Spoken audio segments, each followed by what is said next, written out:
Donald Ross, Tom Fazio, Pete Dye. As a golf course architect, you must have aspirations of being mentioned in the same sentence as them. Why do you believe that hasn't happened yet? Look, I mean, some would say it's because I haven't kissed up to the right people. Maybe it's because I'm a woman. Or maybe it's because I'm a miniature golf course architect. So this is pretty neat. This hole was just resodded. Check this out. Is it called resodding? Isn't it artificial? You know, I don't see it as artificial. Everything we have, one way or the other, is from the earth. Smells fresh, smells like Home Depot. This is me and George Clooney at the opening of Ocean's 18, a course I designed in Vegas.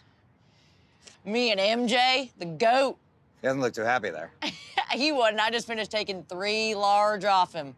Don't call me Razor Rhonda for nothing. This was a special moment. This is me and the Dalai Lama. Hell of a temper on this guy. We played just a quick 9. I mean, woof, he is not all calm. He is not, I will tell you that. You know, people look at what I do and they think it's a joke, like anybody could do it. But I would argue that it is more difficult than designing a real golf course. How so? Well, when you design a traditional green, you just make it whatever shape and plop a hole wherever you want. Any moron could do that. And that's my genius. When a ball shoots out of a T-Rex's ass, it goes exactly where I intend it to go. Put that in your pipe and smoke it, Pete Dye. Any failures along the way? Of course, I mean, who doesn't fail on their way to the top? The one that does stick out for me, though, is the Castle Drawbridge fiasco in Gatlinburg. Family of 4 was launched into the moat. That water was pretty rancid. Turns out a homeless man was using it as his own personal toilet. There's only so much chlorine in the world, but off the record, we ended up settling out of court for a lifetime executive membership and 40 corn dog value meals, so it's a fair deal, I think. All I want is for miniature golf course designers, architects, whatever you call them, just to be taken seriously. Excuse me.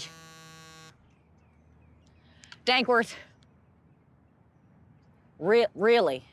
I'm sorry, were we done? I got an emergency with the Myrtle Beach redesign. The Baby Yoda's too tall. Give me 2 seconds. I'm so sorry. Thank you so much. I don't know what happened. Well, fix it. I'm here at the American Century Championship at the beautiful Edgewood Tahoe golf course. Now, it's my first time playing in the event, so I'm gonna ask some championship vets for some advice. But what I'm really trying to do is exploit their weaknesses, if I can find out what those weaknesses are. Here with Ray Romano. Ray is playing in this event for the 18th time. 18th year. This is my first time. Ray, I need some advice. All the advice for me. Let's hear it. Can I have some advice? What advice do you have for me? Oh my gosh, it's just like take it all in, you know? It's just like adult summer camp. Everybody's just having fun. One is just have fun. Just have fun. My best advice is have fun. Just have fun. Stay away from Charles Barkley. That's the other point of advice. You know, coming to me for advice on golf, it's like going to the captain of the Titanic for I don't know. You know what I mean, though, right? You know what I'm saying. Well, I thought you were going to ask me what advice you need. I need some advice. I'm asking you for some advice. Well, if there's people to your left and you're right-handed, tell them to get out of the way. Okay, well, I'm left-handed. Tell them to get out of the way on the right side. The first advice is don't go gambling every single night. Yes. Or if you do, go early, hit a couple blackjack hands, and get out. Okay. You gotta get out. Yeah. Okay, so make sure to keep an early night. Don't Early get night. Too crazy. Don't get too crazy. Don't let Barkley get in your head at all. Peter, this is my first time playing in the American Century, so I'm gonna need some advice. Okay.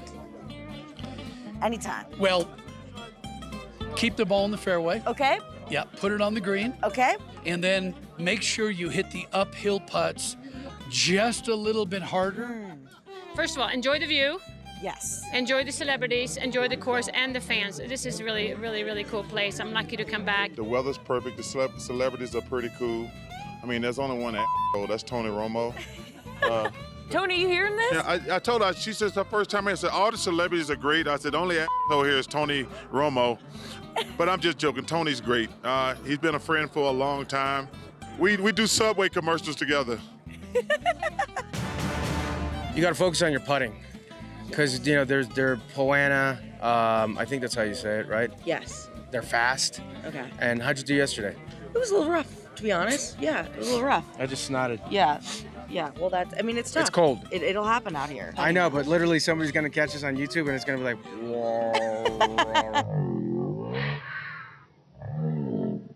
It missed the mic though, so I got that. Yeah, going. that's good. What would you say is a weakness in your golf game? The fact that I'm not a quitter is my weakness. What's like a weakness in your game? Well, my driving can be weak from time. My iron play is weak.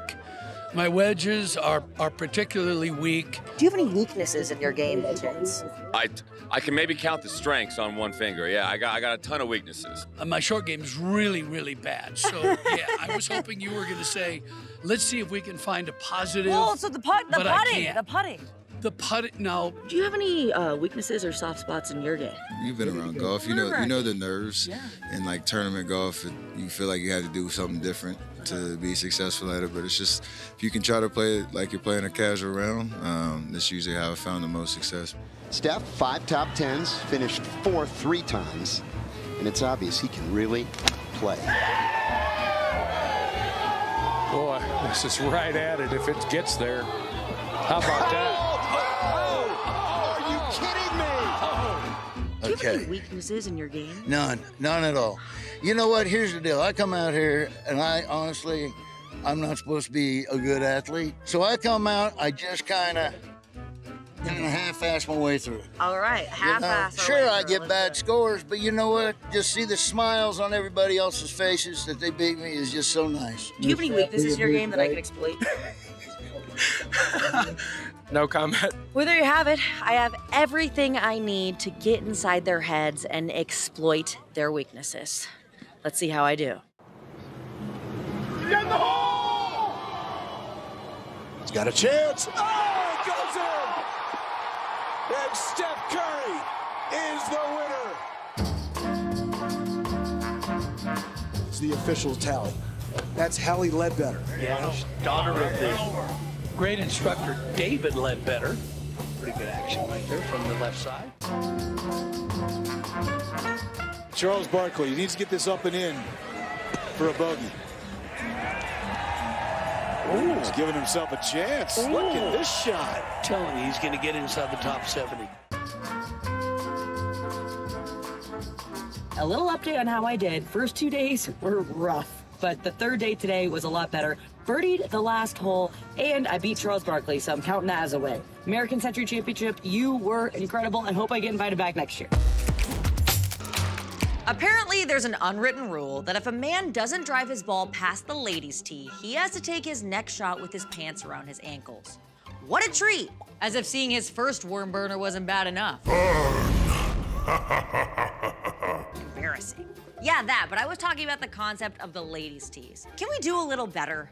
Maybe it's time to rethink the tee box names altogether. Enough with calling them the ladies' tees because they aren't just for the gals. This is where all beginner golfers should be hitting from when they start playing. Maybe we should change the markers from plain red to something more appropriate, like a golfer breaking a club over their knee, or a tiny inspirational poster, you know, one with a kitten hanging by a paw. So cute. To be fair, you can become a great golfer but still hit from the front tees because that's where you belong. That's a huge part of this game. Understanding your limitations. Everyone begins at the forward tees. Eventually, most will move to the tees further back, but as time progresses and your body ages, you will return back to where you began. The box at the front. It's the circle of life. Golf life. It's like the Lion King. That's it. No longer will they be called the ladies' tees. From this point forward, they are the Hakuna Matatis. And then there are the other tee boxes. The whites, the blues, and the tips. Of course, the tips are the names of the furthest tees. The only way that could sound more testosterone-y, yeah, that's a word, is if we called them the truck nut tees. From now on, unless you're a pro or Stuart Haggis' dad, there are only 2 tee boxes, the Hakuna Matata tees and the Keanu tees. Because everyone loves Keanu Reeves, whether it's John Wick, A Walk in the Clouds, The Matrix, or A Sweet November, Keanu is something for everyone. If you're playing from the K-Pops, the course will always be between 6,100 and 6,300 yards, and nobody will care because where are we playing from today? You know we're hitting from those point breaks. So remember, be excellent to each other. Someone shut that kid up!